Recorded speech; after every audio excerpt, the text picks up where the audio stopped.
Hey guys and girls, welcome to Crixus Plays. Yeah, yeah, Do I say more? I decided to switch it up a little bit. It's still in the anime style, cause I love anime type games, but it's a visual novel called Sakura Spirit. Um, that I have a guilty pleasure. I love visual novels. You've seen a little bit of my visual novelness with X-Blaze, I guess. But this is a little, I guess, dating sim meets visual novel.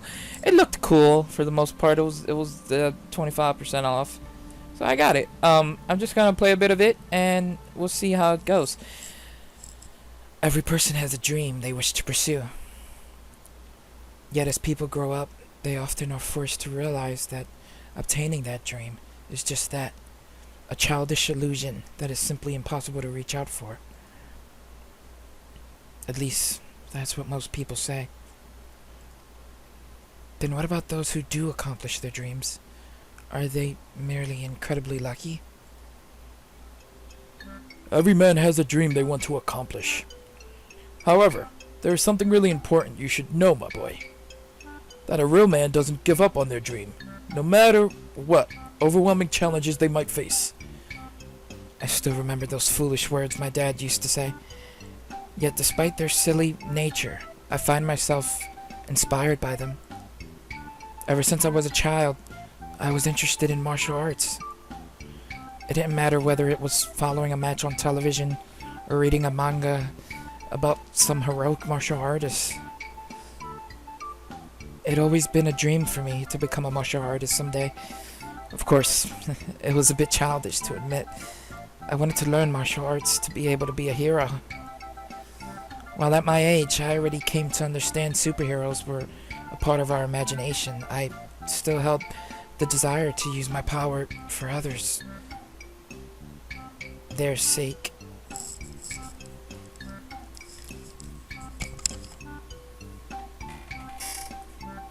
Second, guys. Sorry about that. My name is Gushiken Takahiro, 17 years old, rising judo star, and no, that's not me doing some smug talking.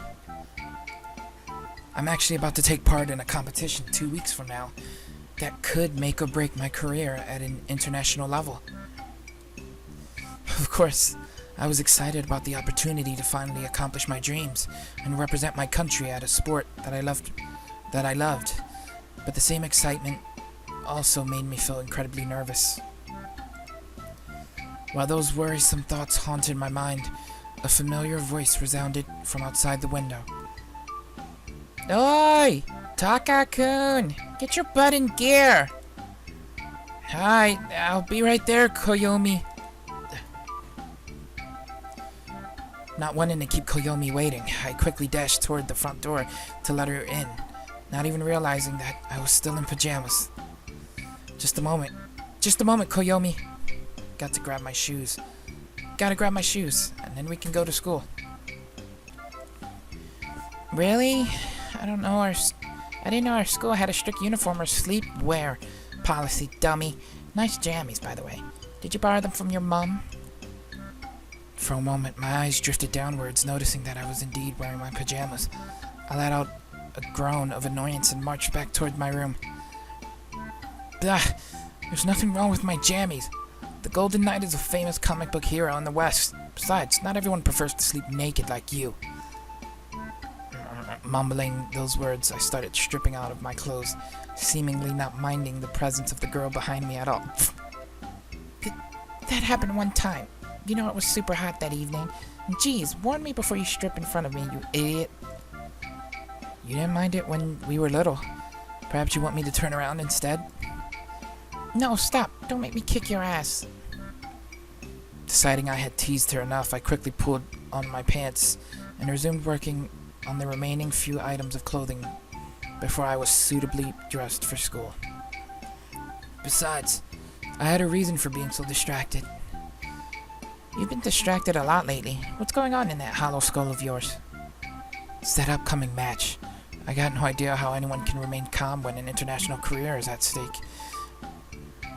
I wouldn't be surprised if I started making up enough doomsday scenarios to fill up the apocalypse genre.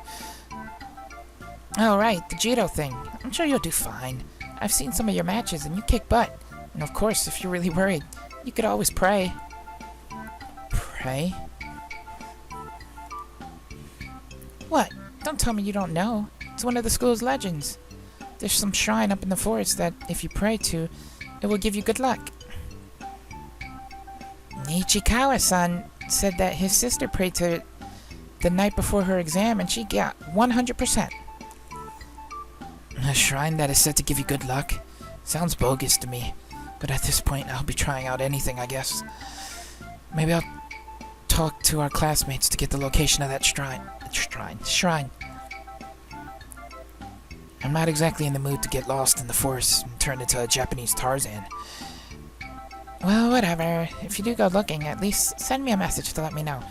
To let me know, are you going to hurry up? To let me know, are you going to hurry up or are we going to be late again? A hero is never too early, nor are they too late. They arrive precisely when needed. But for the sake of missing the tension, let us hurry. That's a wizard, not a hero, genius. How can one person be such a sports nerd and such a geek at the same time? Let's not forget the Casanova and Man of the Year candidate bits. There are important details. I doubt you qualify as either of them, Pajama Boy. Damn, she's cold. Anyway, let us boldly go where everyone has gone before. To school! Ugh, nerd. Several hours later.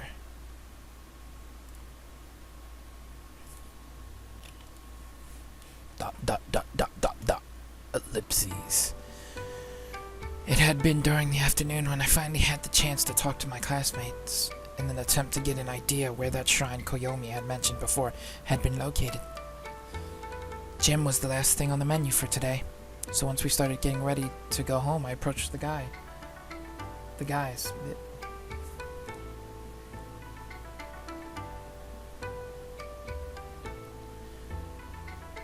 Hey, Ichikawa. Is it true that your sister discovered some shrine that is said to grant you some good luck? Oh ho ho, let me guess. You also want to date her. Well, even though I do have to admit she's very attractive, I'm afraid she's already going out with someone. Not to mention, you're not her type. I already got my hands full dealing with Koyomi. You can keep your sister where she is. Jokes aside, I'm more interested in the shrine.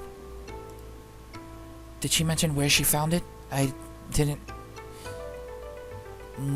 know there was anything near the forest aside from the dojo.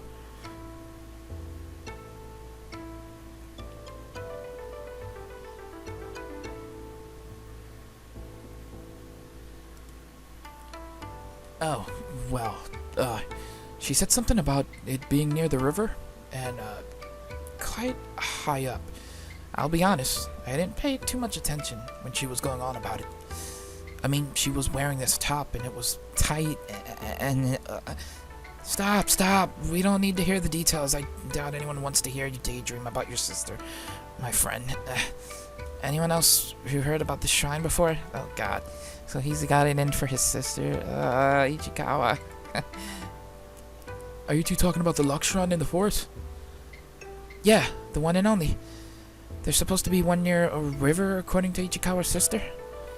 I don't know about that, but there's this fiery girl at the Sakura dojo who knows more. Wait, are you talking about Ariya-sama? Small, strong, and scary? That's the one. Oh, then I can be of a bit more help, Takahiro-kun. I know where that place is.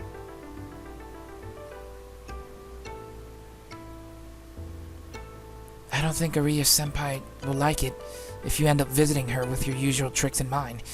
Do I need to remind you what happened last time you tried to peek at her after she finished her training? There was blood, sweat, and tears. Shut up! I do not go peeking there. That's slander, that is. I could see you. I do not look into the changing rooms after practice where Ariya-sama is showering. Oh, then you haven't seen her naked yet? I've seen a bit of side boob, but the knothole I found doesn't really let me get a good view of it. There we go. Someone call the cops. Peeping Ichikawa has confessed. I playfully patted Ichikawa's shoulder while I turned around, grabbing my bag. In the process, while I prepared to leave. Anyway, thanks for the tip, Ichikawa. I'll let the judge know you were most helpful during the interrogation. This is unfair. I was coerced. I won't say another thing until I speak to my lawyers.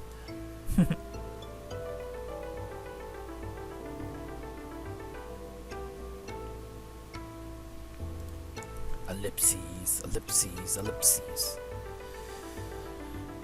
After school was over, I decided to bet my chances on the little bit of intel I had obtained from my classmates. If my memory served me right, then Aria-senpai was about to be practicing at the dojo today. Of course, I knew her in the end. She was a judo student like me, but for some reason, I heard that she declined the invitation to compete in serious tournaments ever since a certain event happened.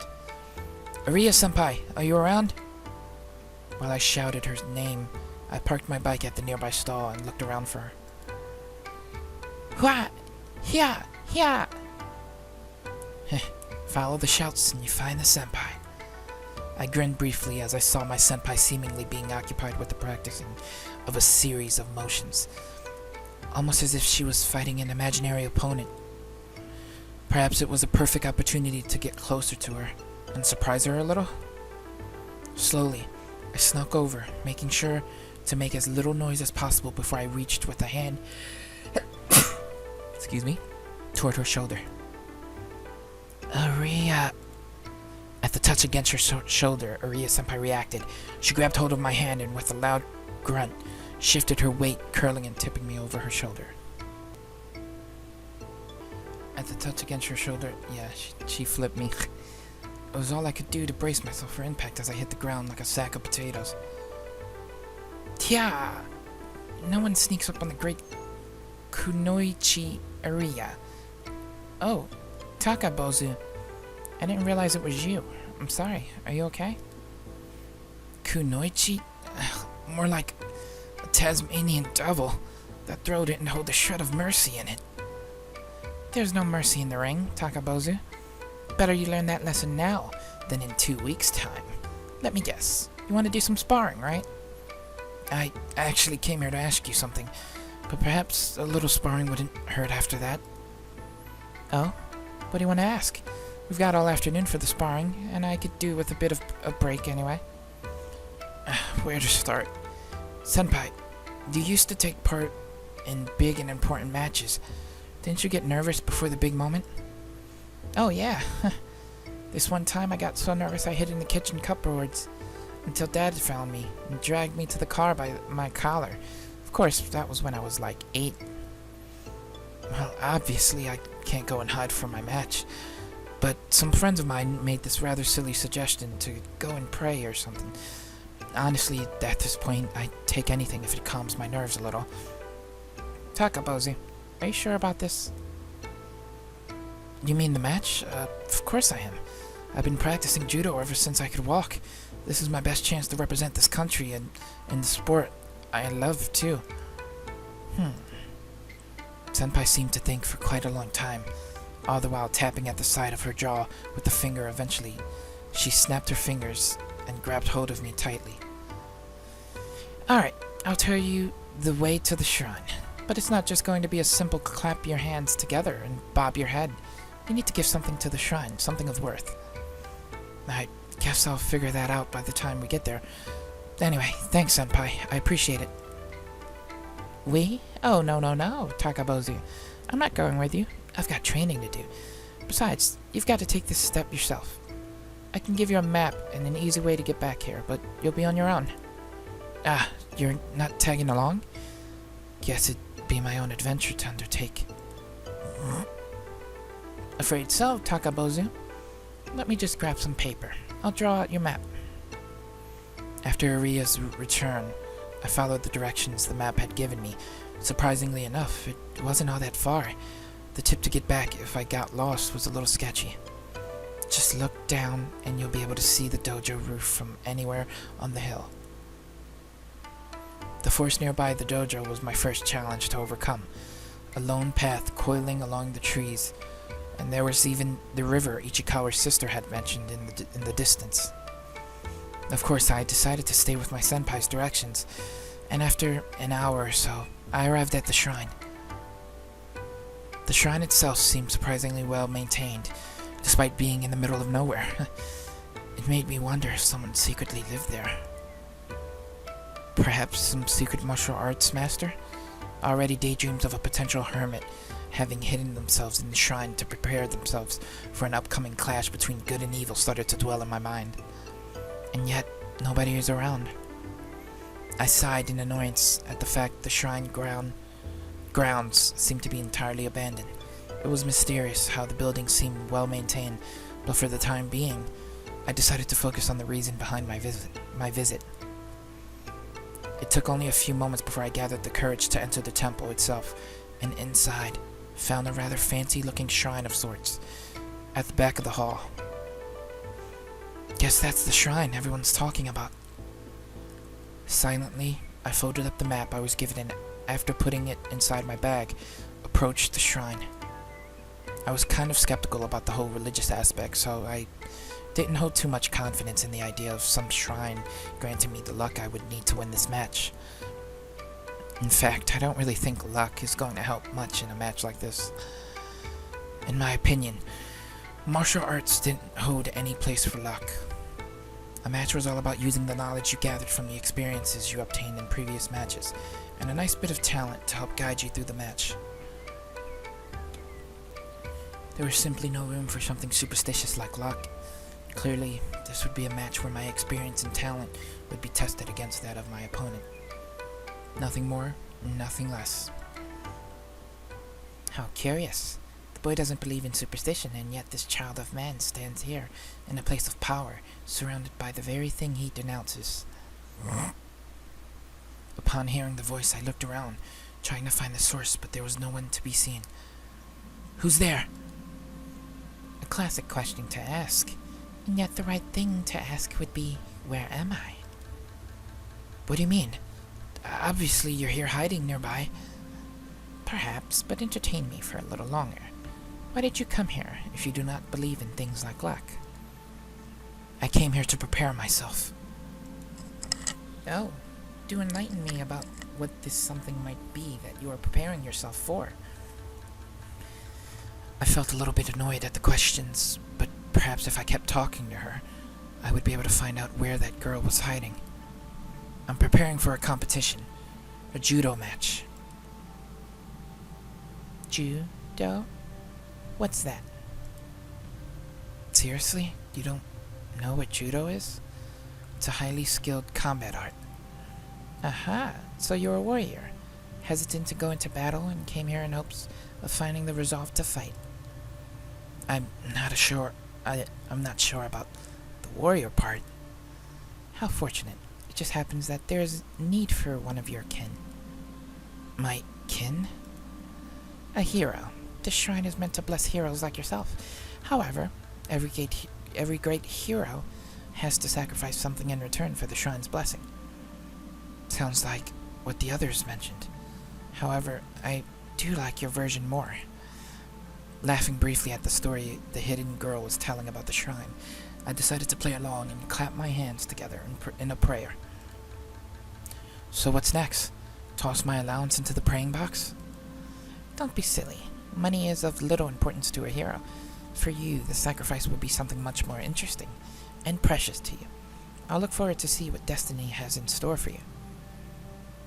As if on cue, the moment the girl's words reached my ears, I felt nauseous, like my head was spinning wildly. Slowly, I staggered backwards, collapsing onto my back, and while my vision started to grow hazy, I heard footsteps approach me. Good luck. You're going to need it. Despite my attempts to get back up, all I could do was briefly look up at the girl. The sight of the horns and tail made me wonder if she was cosplaying as some sort of anime character, but before I had the chance to say anything, my vision was consumed entirely by darkness. Ellipses, ellipses, more ellipses. The rays of sunlight that glared into my face stirred me back to consciousness, a groan of annoyance leaving my mouth while I tried to get back onto my feet. I felt a bit dizzy, but the first thing I noticed was that I was no longer within the shrine. Rather, it looked like the forest that was surrounding the dojo. Of course, my first thought was to look around to see if I could find the same girl from before, but not a trace of her presence had lingered behind. To make things even more curious, the old worn-down path that I had followed amidst the trees was better maintained than I remembered. Maybe I should head home. That thought was cut short when the sound of several female voices came from nearby. "Get back here! Hikage, stop them at once!" "Just what exactly do you think I'm doing? I'm chasing them. I'm trying to stop them." "Nyaha! I think they spotted what's missing, Oni-sama." "Keep running, Chibiko, and we just might escape." Just when I thought this day couldn't get any weirder, there came the sound of heavy footfalls from the forest nearby. What in the world is going on here? Just a little bit away from the path I was walking on, I saw a pair of girls being chased by another pair of girls. However, there were two things I noticed that didn't make any sense for me. The first detail was that the girls being chased had the ears and tail of a fox, and the others being that the girls doing the chasing were armed with a katana and a naginata. "Conniving kitsune, come back here at once. Return what you stole immediately." "Give me back my panties." Hikage, how could you blurt out something like that?" Panties. "Oh no, help save us from the rampaging women." While the girls had ran away, seemingly into the direction the shrine was located at, I couldn't help but find myself struggling with the decision to just leave them be. While I didn't know what in the world was going on, the fact two of the girls were armed with rather realistic-looking props, for surely they couldn't be real. I couldn't call myself a hero if I let such a scene go without acting. I'm so going to regret this. Mumbling in annoyance, I started chasing after the girls. "Hikage, go around to the left. Right. Left! Why do you always undermine me?" "Oh, Kami, I wasn't saying right. I was... you know what? Never mind. Just run after them."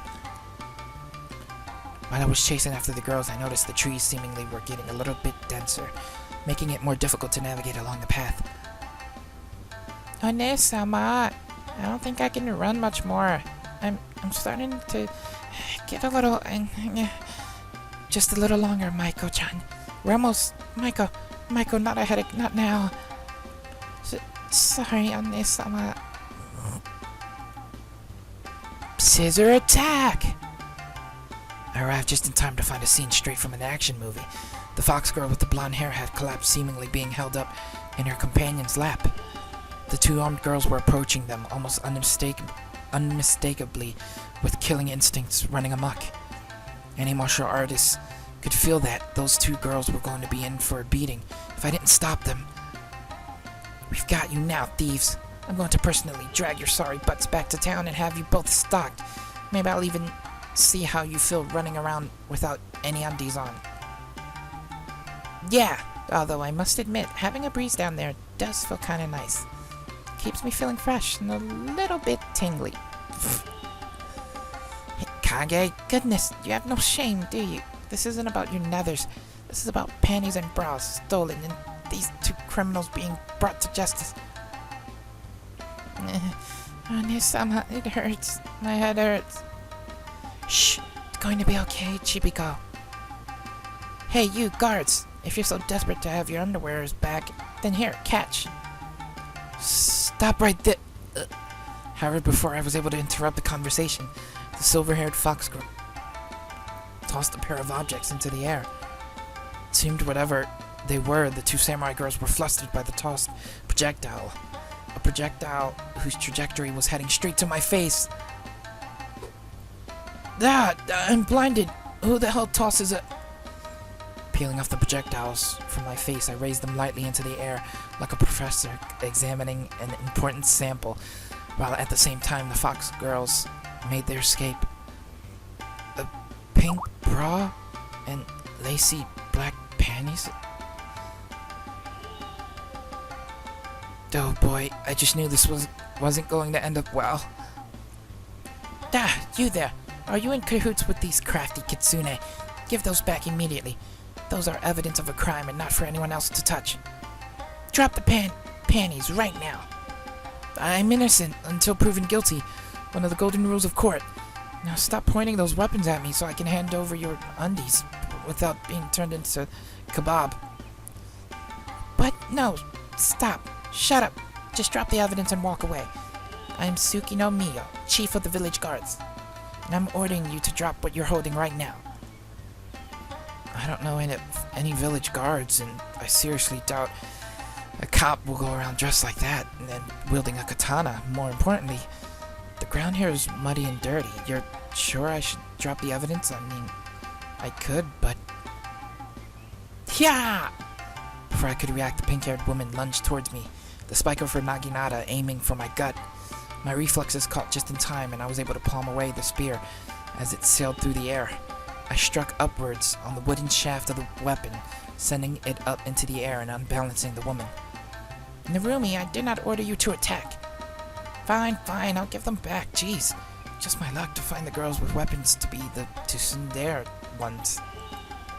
Deciding to extend the hand that held the girls their undies, I tried to hand them over something that I would soon end up regretting. Ha! Thinking I'd fall for something so simple, fool. You may have foiled me once, but not twice. The woman swung her weapon wide, arching the thick wooden pole into my side before I could dodge. She then lunged forward and grabbed me tightly, pulling my arms in behind my back, leaving me with sore ribs and in a prone position. I could have fought back, but figured it would only lead to more fighting, and possibly being stabbed, which I could do without, so I remained passive. The sword-wielding girl stepped forward and grabbed the silky underwear from my hand, triumphantly. Your methods might be crude, but they get results, Hikage. Bind his wrists. We'll bring him in for questioning. He probably knows where those pesky thieves have been hiding. Right. And people wonder why criminals would resist at all costs. I mumbled weakly while I watched the girl with the naginata tie my wrist together with some rope she had concealed somewhere. I hope it was meant for actual criminals, and soon felt myself dragged by the duo toward the direction of the city. Surely, once we arrive at the city, you two will stop this role-playing of yours and let me go home, right? As much as I like to fool around, I got more important things to do. The city? We're not taking you all that way. You'll spend the day in the village cells, thief. Who are you calling a thief? I'm a victim. First they toss undies in my face, then I had to deal with physical abuse, and now even slander? Besides, there's no village around those parts. It's the city, you know, Suki no Toshi. Silence, Hikage. If he speaks again before we get to the village, you have my permission to knock him unconscious. Too soon, dare tyrant. Yeah, that's funny. And that's how I was on my way to the jail cell, cuffed and dragged by two girls that I started to suspect were pretty much crazy in the head.